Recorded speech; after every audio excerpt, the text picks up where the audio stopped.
You're in with Jacob and Will from Find the SU, and today we have the pleasure of talking to Seani B. How are you, sir?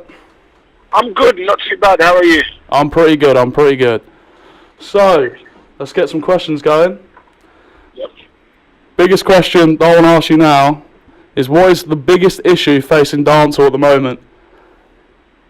Wow, biggest issue. Yeah. I see the biggest issue that I see. It all depends. Like, if you're chatting about the biggest issue that dancehall has with itself, where it's like suicide sometimes. Yeah. I think there's 4 letters that spell it out: HYPE, hype. Sometimes I think that in the dancehall world, hype overtakes the actual content as such. I have in the dancehall world that I live in, I have a thing what they call, like, I say it's dancehall liars, in it, and I suppose all music forms kind of suffer from that, where it seems to be bigger than what the actual situation is. And I feel that a lot of dancehall, sometimes when you speak to DJs, when you speak to artists, when you speak to generally a lot of people in the business, that sometimes they'll paint a bigger picture than it actually is, or presume that they're a lot bigger than they actually are. Where if you was to kind of stick on a level that we all are, and kind of be real with yourself and say, this is what I think I'm worth at this present time, it helps dancehall. Because when you start have this word hype, and it's a very powerful word, because egos start getting inflated, heads start to swell, people start to behave in a manner that they shouldn't really kind of behave. When prices start getting inflated, and so that you can't put on a dancehall show with a certain amount of artists, for instance, and then it cripples and disables the music, because what other music genres are doing, dancehall doesn't do. Where you would love to be able to see particular artists coming together on a track or whatever, because of hype and ego, that kind of crushes it. And that's for the core market. On the outside of the core market, the mainstream, respect is what is hurting dancehall. I feel that over the last 3-4 years, dancehall has been the main music genre that's carried clubs, carried radio, carried music for a long time. If you listen to a lot of the drum patterns that are being used in like mainstream pop records, not even just like R&B urban records, and I don't see stuff as urban, I'd see it as black music. But if you look at like the pop records, a lot of them have dancehall drum patterns. The typical Sly and Robbie, Steely and Clevie, classic drum patterns from like in the 90s, reggaeton drum patterns, and now you have a new music form that's called Afro swing, Afro dance, or Afro bashment. For me, it's UK dancehall. And why I use that word respect, because if people was to respect the genre in the manner that it should be respected, then the genre will be a lot bigger, and the names that are, if you're a dancehall fan, the names like Conscience Alkaline, Charlie Black, Popcorn, all these kind of names, why are we not seeing them in the charts? Because the music form is just as big, but why are we not seeing these names? And I think it's down to respect for the genre.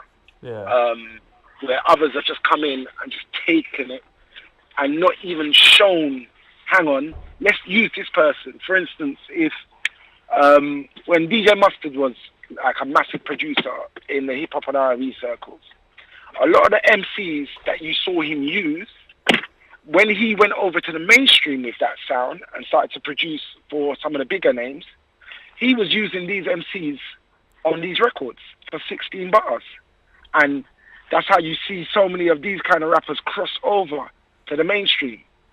When Charlie Black, Party Animal was big, when Conscience, Broke Off Your Back was big, and these are the 2 biggest records that I would say we've had in the last, say, 18 months in dancehall. Did you see anybody call Charlie Black's The Stick on a feature that had a soca kind of dancehall sound? No. when Conscience was doing his thing with Brucker Off Your Back, and every club up and down the country, don't matter what colour, what race, creed, whatever you come, everybody was bucking off their backs. Did you see Conscience get called for that feature? Did you even see Birch get called to do production? No. People listened to it, copied it, and ripped it off. So this is why I say respect for this genre is missing, because they need to respect the players in this genre that have brought it to the forefront and start using them in what they're doing in the mainstream. Because I guess when you have, if you look at, say, Drake's album Views, and like if you look at Controller, something like that, with the tear off your garment, like, I don't really know what to call it, like snippet in the middle. Like, it doesn't even have like, it doesn't even say featuring Beanie Man on there, so it kind of just like shows that there's an opportunity for artists that are in the mainstream and actually are using dancehall sounds to then pay homage to the people that are providing the original source of the music, but then they don't do that when they're able to. Was One Dance on that album? I think One Dance was on that same. No, One Dance wasn't. What's that? Yeah, One Dance is on that album. Yeah. On that album, right? So Controller was on that. So One Dance was the biggest smash for that year. It's dancehall drum patterns, and it had WizKid on it, and it had a sample. I'm sure it was sample. I'm sure it had a dancehall sample. Yeah, it had it was the garage one, wasn't it? It was with Kyla. Right. Yeah. No, but there was another sample that I think was also used underneath there, like a dancehall kind of sample. I can't remember if it's Idonia or something like that. I'm sure one of the Drake tracks was used, had something like that in it. But where was dancehall in all of that? Nowhere to be seen. Yeah. Controller, which was the second biggest track for that year, Popcorn is on it. If he had shot a video with Popcorn and released that officially and whatever, it would have done, even though Popcorn's doing very well, it would have done wonders for the genre. Yeah. Instead, he samples a random Beanie Man track in the middle of it, and nobody even farts on that record.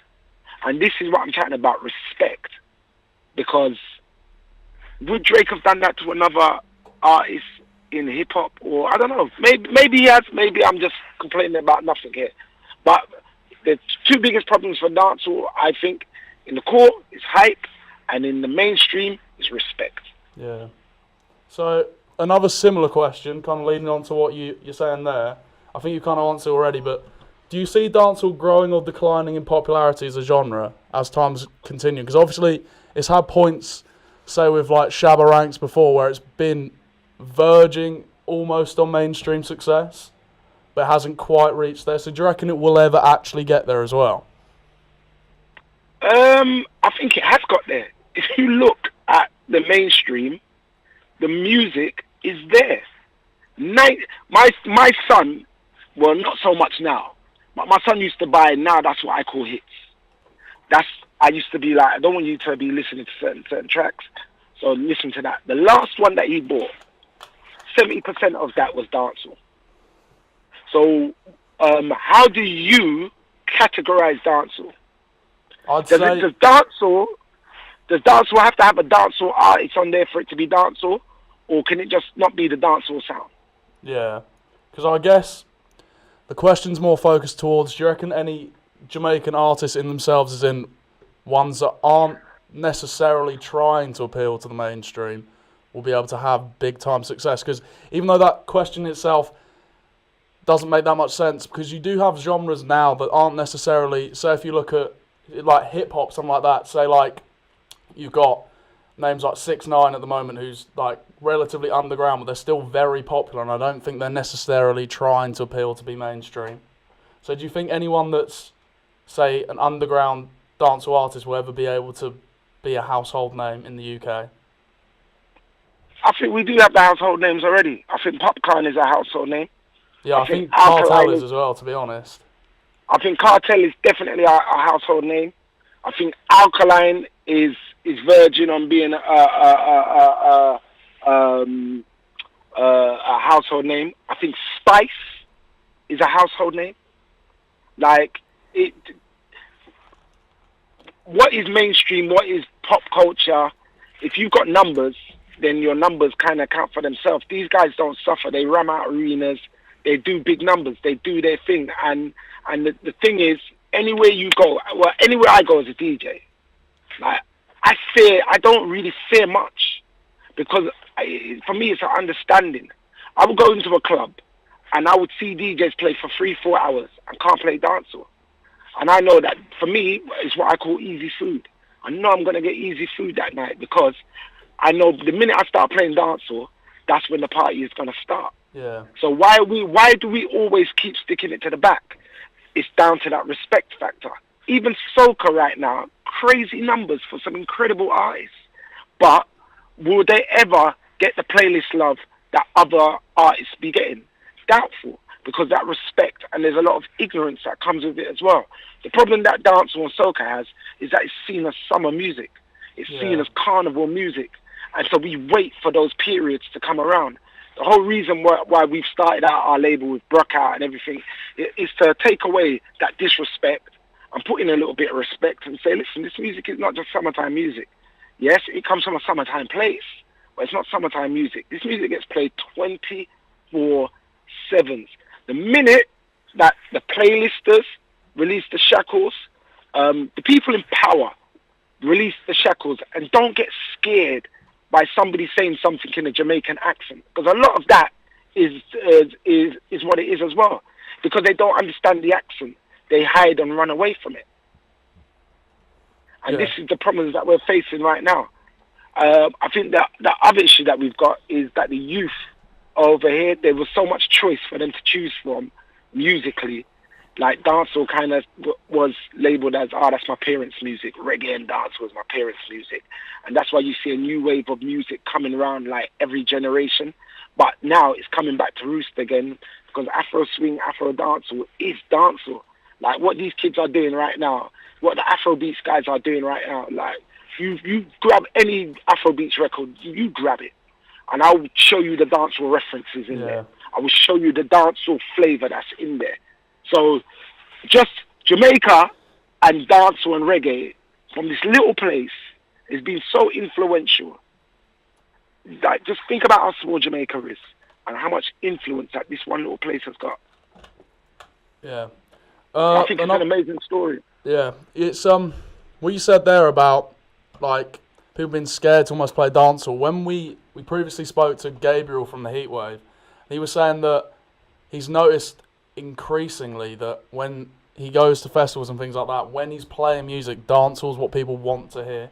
Like before they'd 100%. try and play like remixes of like dance songs with like, they'd remix dancehall with say like a house song or something like that. But now people just want straight dancehall music. So I think there's like a change in like pop culture to some extent as well. Well, when I started out, as I made my name as a DJ, it was pretty much built on that whole ethos that Gabriel and them guys have been talking about. When I started, my first release as a DJ was 1996, 97, Touch Me, Tease Me, Case and Foxy Brown. I was always like a hip-hop and R&B DJ when I started out as a kid. My journey with dancehall and reggae, always been in a household, obviously, growing up with a Jamaican mother. My father was Dominican, so like Caribbean music was always there.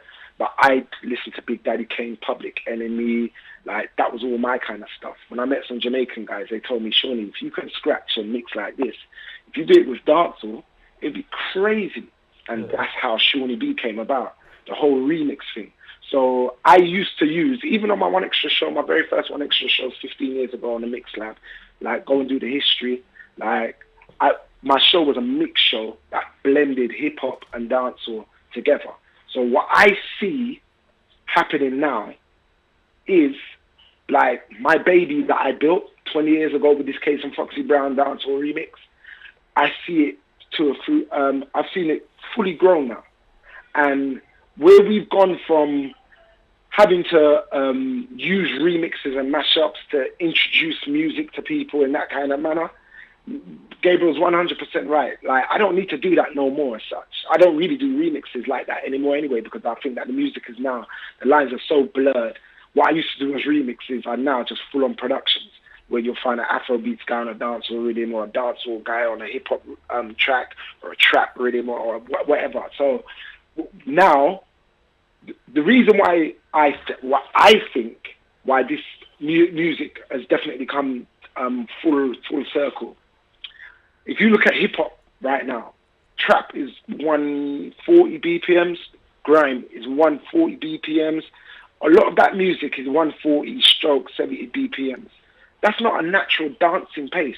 70 BPMs is like a slow jam. That's where I'm coming from. 140, even though it's double timed, I'm not going to be dancing at that speed. Dancehall is always around the 100 BPM mark. That's natural. Let's go to the club and party. And because many music forms have stepped away from that 100 BPM, let's go to the club and go and party, and everybody's dabbing and jumping around in clubs like mad people, what happened to when you just want to go for that steady groove? Like, I don't want to run slow, and I don't want to run fast. I want to run at a steady pace. And 100 BPMs, you ask any DJ that plays this kind of music, 100 BPMs is safe zone. It's not too fast, it's not too slow. Dancehall always sticks in that arena. And that's why I think dancehall won for so long as well. Yeah. Because even if you look at, say, rap music now, if you look at concerts themselves, they're almost like turning into like rock music concerts, like mosh pits and all that type of mosh pit. rubbish. So dancehall is the music of love. Let's go to a party, find a partner, and whine. Like, who doesn't want to whine on somebody? Who doesn't want to have that good feeling on somebody? Like, when you're dabbing, I'm not knocking anybody that does what they do. But for me, when I go to a club and I want to party, I want to be partying like that and know that I'm hovering around those kind of BPMs. And I think that dancehall wins because of that. I think that Afro beats has won because of that as well. I think that soca is going to start winning because where soca is replacing like garage to a certain extent, where the 120 BPMs, where you're a little bit faster but you're dancing fast. That's where's house music and all that at right now. For me, it's Afro beats and soca that is kind of filling those spots in the club. Yeah. So, my final question, who do you think is the most underrated talent in Jamaica at the moment? Woo! You ain't going to get me in trouble like that. You ain't going to get me in trouble like that. There is so many guys that, like, if you had asked me a few years ago, I would have said somebody like Massacre, Governor, who works under Idonia as well. Yeah. Like, these guys have come, like, I'm so proud of them. I was on the phone this morning to Governor. Me and Massacre speak all the time. These were the ones that I said, nah, these are the guys that need the run. They've had the run. Yeah. The thing with Jamaica is every studio you go to, every street corner you go to, every food shop you go to, everywhere you go, there's an artist. So it's that question there is the hardest question to answer because my list, like a toilet roll, wouldn't be long enough for me to write that list down. Yeah. I've heard some artists in Jamaica, like just on the street corner, like look how Gully Bop came about. Yeah. That right there is Jamaica. And the reason why that is because Jamaica is a very poor country. Now, we see the beautiful side of it, the rivers and the hills and the beaches and all of that kind of stuff.